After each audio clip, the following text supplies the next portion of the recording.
Welcome to Shanthi's cafe. Daily ஒரு ஆத்தரை பத்தி பார்த்துட்டு இருக்கோம் ஹெல்ப் புக்ல. இன்னைக்கு வந்து யூனிட் 1 யூஜிடிஆர்பில நெக்ஸ்ட் ஆத்தர் யாருன்னு சொல்லி பார்க்கலாம். ஜான் நெல்லி. இந்த ஜான் நெல்லி அவரோட முக்கியமான ஒர்க் என்னன்னு பார்த்தோம்னா யூபிஎஸ். அதை பத்தின டீட்டெயில் இன்னைக்கு பார்க்கலாம். During the 16th century, romances held an important place in popular imagination. 16வது நூற்றாண்டு காலகட்டத்துல இந்த கற்பனை கதாபாத்திரங்கள்ல ரொமான்சஸ் வந்து ரொம்ப முக்கியமான இடத்துல இருந்தது. Printed romantic stories, mostly translation from Latin, German and Spanish. இந்த ஸ்டோரிஸ் எல்லாம் எதுல இருந்து வந்து டிரான்ஸ்லேட் பண்ணியிருந்தாங்கன்னா லத்தீன் லாங்குவேஜ்ல இருந்து, ஜெர்மன் லாங்குவேஜ்ல இருந்து அண்ட் ஸ்பானிஷ் லாங்குவேஜ்ல இருந்து. Dominated the reading list of the educated classes especially women. இதை யாரை வந்து அதிகமா ரீட் பண்ணாங்க அப்படின்னா விமன் தான். Stories of travel and adventures were also in great demand. However this romantic stories were not proper novels. இதுல உள்ள இந்த பயணங்களை பத்தினதும் சாகச கதைகள் தான் வந்து ரொம்ப டிமாண்டா இருந்தது. ஆனா இந்த ரொமான்டிக் ஸ்டோரிஸ்லாம் வந்து ப்ராப்பரான ஒரு நாவல் கிடையாது அப்படின்னு சொல்லி சொல்றாங்க. இப்போ இந்த ப்ரோஸ் ஃபிக்ஷன்ல முக்கியமான ஒரு முன்னோடி யாரா இருக்காரு அப்படின்னா ஜான் லில்லி. இந்த ஜான் லில்லி வந்து எப்ப பிறக்கிறாருன்னா 1554ல பிறந்து 1606ல வந்து இறந்துறாரு. who published his famous UPS in 1579. அவரோட முக்கியமான ஒர்க் யூபிஎஸ். இது எப்ப பப்ளிஷ் ஆகுது அப்படின்னா வந்து 1579ல. 1579 சொன்ன உடனே நமக்கு டக்குன்னு ஞாபகம் வேண்டிய ஒரு முக்கியமான ஒர்க் கோல்டன் ஏஜோட, அதாவது எலிசபெத் லிட்டரேச்சரோட ஒரு பொற்காலத்தோட ஒரு முக்கியமான தொடக்கமான ஒர்க் அப்படின்னு சொல்லி அந்த ஒர்க்கை சொல்லுவோம். செப்பர் காலண்டர், எட்மண்ட் ஸ்பென்சரோட செப்பர்ஸ் காலண்டர் 1579. அப்புறமா school of abuse, the Stephen காசனோட ஸ்கூல் ஆஃப் அபியூஸ், அதுவும் வந்து 1579ல தான் பப்ளிஷ் ஆகுது. டக்குன்னு ஞாபகப்படுத்திட்டு போயிடலாம். He was one of the university wits. University விட்ஸ்ன்னு சொல்லி நம்ம யாரெல்லாம் சொல்லுவோம்? கேம்பிரிட்ஜ் யூனிவர்சிட்டி இல்லைன்னா ஆக்ஸ்போர்ட் யூனிவர்சிட்டி, இந்த ரெண்டு யூனிவர்சிட்டியில படிச்சவங்களை தான் நம்ம யூனிவர்சிட்டி விட்ஸ்ன்னு சொல்லி சொல்லுவோம். Christopher Marlowe, Robert Greene, Thomas Nashe, George Peele, இவங்க எல்லாம் யூனிவர்சிட்டி விட்ஸா இருக்காங்க இல்லையா? அதுல ஒருத்தர் தான் ஜான் லில்லி இருந்திருக்கிறாரு. And had already achieved fame as a writer of comedies. Comedy எழுதுறதுல இவர் ரொம்ப ஃபேமஸா இருக்கிறாரு. லில்லியோட இந்த நாவல் 2 பார்ட்டா இருக்கு இந்த யூபிஎஸ். இந்த யூபிஎஸ் ஃபர்ஸ்ட் பார்ட் என்ன அப்படின்னா த அனாட்டமி ஆஃப் இட் 1579ல பப்ளிஷ் ஆகுது. யூபிஎஸ் அண்ட் ஹிஸ் இங்கிலாந்து அப்படிங்கிறது 1580ல வந்து பப்ளிஷ் ஆகுது. இந்த யூபிஎஸ் பத்தி பார்ப்போம். ஃபர்ஸ்ட் பார்ட் வந்து என்னன்னு சொல்லி பார்த்துடலாம். இந்த யூபிஎஸ் அப்படிங்கிறது ஒரு simple story. It is brilliant in the discussion of social manners and moral reflection. சமூக மரபுகளை பத்தியும் அந்த நெறிமுறைகளை பத்தி வந்து டிஸ்கஷன் பண்றதா இந்த ஸ்டோரின்னு சொல்லி சொல்றாங்க. Lyly dedicated his work to the ladies of England. England உள்ள லேடிஸ்க்கு தான் அவர் டெடிகேட் பண்றாரு. ஏன்னா அவங்க தான் வந்து ரீட் பண்றாங்க ரொம்ப அழகா. எஸ்பெஷலி விமன் தான் வந்து நிறைய ரீடர்ஸ் இருக்காங்க. நம்ம ஏற்கனவே பார்த்தோம். உமன்ஸ் தான் வந்து அதிகமா ரீட் பண்றாங்க இந்த ஸ்டோரிஸ்லாம், ரொமான்டிக் ஸ்டோரிஸ்லாம் சொல்லி பார்த்தோம் இல்லையா? அதனால ஒரு லேடீஸ்க்கு தான் டெடிகேட் பண்றாங்க. Rightly, most of its readers were women. Okay. The first part of the work deals with the loves and travels of an Athenian youth named Euphrates. இந்த யூபிஎஸ் அப்படிங்கிற அந்த யூத்தை பத்தின லவ் டிராவல்ஸ் பத்தி தான் வந்து ஃபர்ஸ்ட் பார்ட் வந்து deal பண்ணுது. ஏத்தேனியன் youth இந்த வார்த்தையை கேட்டோன்னையும் இதுக்கு அப்புறமா வர்ற நம்ம வில்லியம் ஷேக்ஸ்பியர் அவரோட மிட் சம்மர் நைட் ட்ரீம்ல 4 ஏத்தேனியன் லவ்வரை பத்தி பேசியிருப்பாங்க. அந்த லவ்வர்ஸ்க்கான இன்ஃபுளுன்ஸை ஜான் லில்லிட்ட இருந்து அவர் கத்துக்கிட்டதாகவும், love labour lost, midsummer night dream இந்த ஒர்க் எல்லாம் ஜான் லில்லியோட இன்ஃபுளுன்ஸ்ல இருந்து எழுதினதாகவும் வரலாறு இருக்கு. அப்போ இந்த ஜான் லில்லியோட வந்து வில்லியம் ஷேக்ஸ்பியர் ஜான் லில்லியோட ஃபர்ஸ்ட் ஒரு ஸ்டூடெண்டா வந்து இந்த ஒர்க்குக்காக அவரை வந்து மென்ஷன் பண்றாங்க.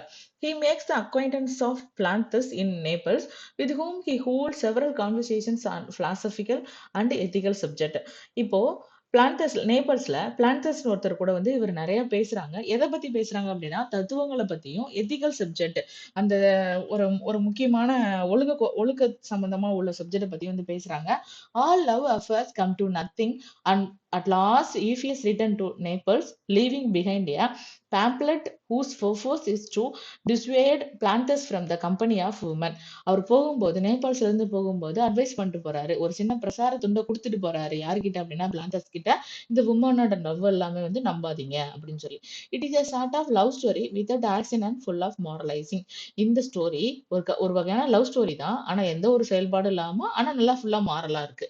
ஓகே, இது ஃபர்ஸ்ட் பார்ட். ஃபர்ஸ்ட் பார்ட் வந்து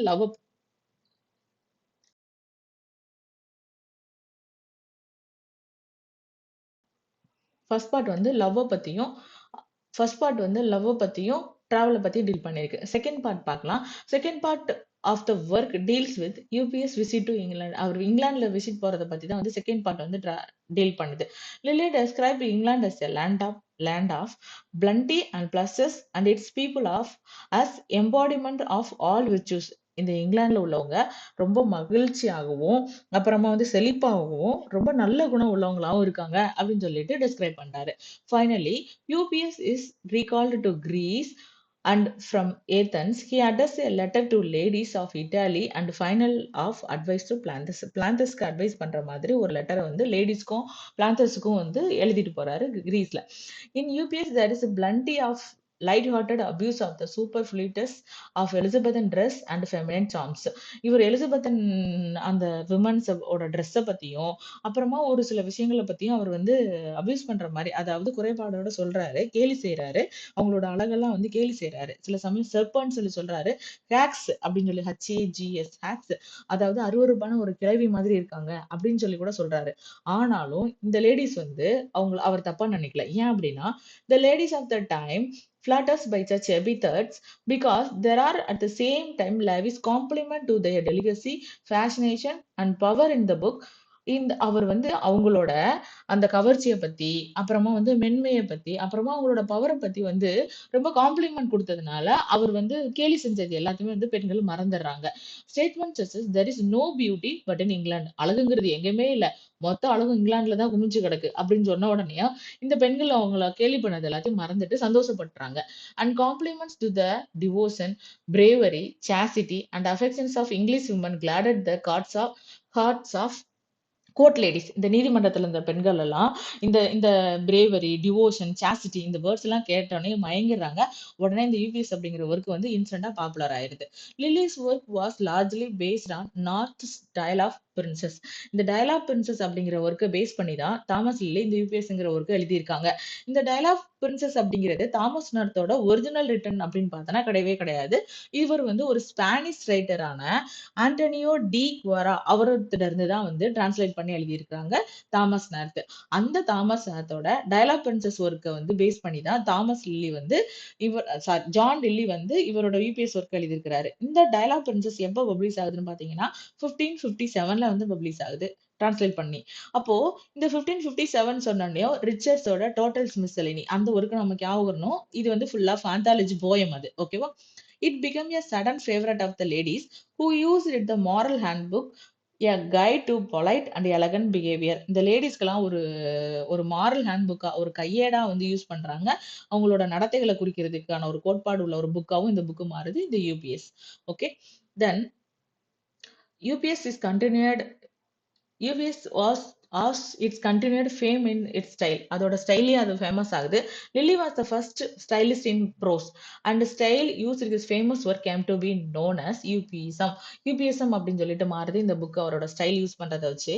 த work was mixture of frivolity and fantasy tempered with solid moralising. அப்புறமா வந்து கொஞ்சம் கற்பனையும் மிக்ஸ் பண்ணி எழுதுறதுனால இந்த ஒர்க் ரொம்ப ஃபேமஸா மாறுது. இது எல்லாருக்கும் படிக்கிறதுக்கு ஈஸியா உள்ள ஒரு புக்காவும் மாறுது.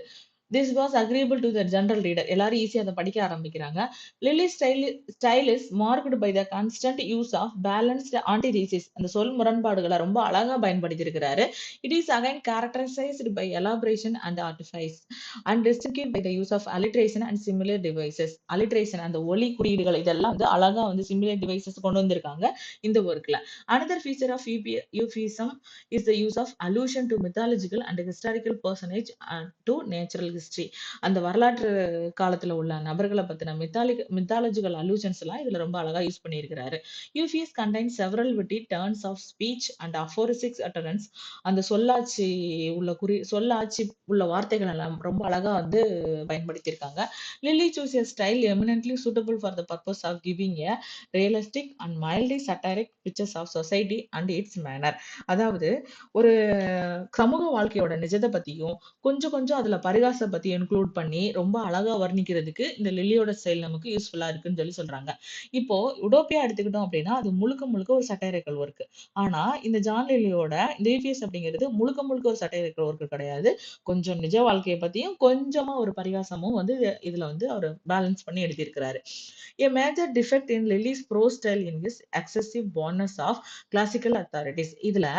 இதுல மேஜர் டிஃபெக்ட்னு சொல்லி எதை சொல்றாங்க, ஒரு குறைபாடா எதை சொல்றாங்க அப்படின்னா வந்து முன்னால உள்ள ஆத்தரை பத்தி நிறைய இதுல வந்து ஒரு எழுதியிருக்கிறதாகவும் சொல்றாங்க. His narration is overburdened with innumerable references to mythological characters and events. அந்த புராண கதைகள்ல உள்ள கேரக்டர பத்தியும், அந்த நிகழ்ச்சிகள பத்தியும் வந்து நெறைய இங்க சொல்றது வந்து அது ஓவர் பாண்டா இருக்கதாகவும், another defect is Lyly's habit of making references to fictitious natural history largely derived from legends. லெஜெண்ட்ஸோட கற்பனை கதாபாத்திரங்கள இந்த ஒர்க்குக்குள்ள புகுத்துறது ஒரு குறைபாடா இருக்கு. Further, Lyly's prose style often ignores the distinction between prose and verse. சில சமயம் உரைநடைக்கும் கவிதைக்குள்ள அந்த வேறுபாட்ட மறந்து, சில சமயம் கவிதை நடையவும் கொஞ்சம் இதுக்குள்ள கொண்டு வந்துட்டாரோ அப்படிங்கிற ஒரு குறைபாடு இருக்கு அப்படின்னு சொல்லிட்டு கிரிட்டிக்ஸ் வந்து வர்ணனை பண்றாங்க. இப்போ ஆல்ரெடி நம்ம இந்த இந்த ஆத்தர்ல உள்ள இயரை மட்டும் திரும்ப ரிவைஸ் பண்ணிடலாம். ஜான் நெல்லி எப்ப பிறக்குறாங்க அப்படின்னா 1554ல பிறந்து 1606ல வந்து இறந்துறாரு. 1579ல வந்து யூபிஎஸோட ஃபர்ஸ்ட் பார்ட் வந்து பப்ளிஷ் ஆகுது. 1580ல வந்து செகண்ட் பார்ட் வந்து பப்ளிஷ் ஆகுது. 1557ல வந்து நார்த்தோட டயலாக் பிரின்சஸ் வந்து டிரான்ஸ்லேட் பண்றாங்க. இப்போ இதுக்கு முன்னாடி உள்ள இயர் வந்து கொஞ்சம் ஞாபகப்படுத்திடலாம். 1478ல வந்து தாமஸ் மோர் வந்து பார்ன் ஆவாரு. தாமஸ் மோர் வந்து பிறக்குறாரு. 1515ல வந்து ரோஜர் ஆசம் வந்து பிறப்பாரு. இப்போ 1554ல வந்து நம்ம ஜான் லெல்லி வந்து பிறக்குறாரு. அப்புறமா 1568ல வந்து ரோஜர் ஆசம் வந்து இறந்துருவாரு. 1570 அப்படிங்கிறது ஸ்கூல் மாஸ்டர் வந்து பப்ளிஷ் ஆகுது. 1545ல வந்து டாக்ஸோபிளஸ் அது வந்து பப்ளிஷ் ஆகும். 1516ல வந்து உடோபியாவோட ஃபர்ஸ்ட் லத்தீன் டிரான்ஸ்லேஷன் வந்து பப்ளிஷ் ஆகுது. Okay, thank you.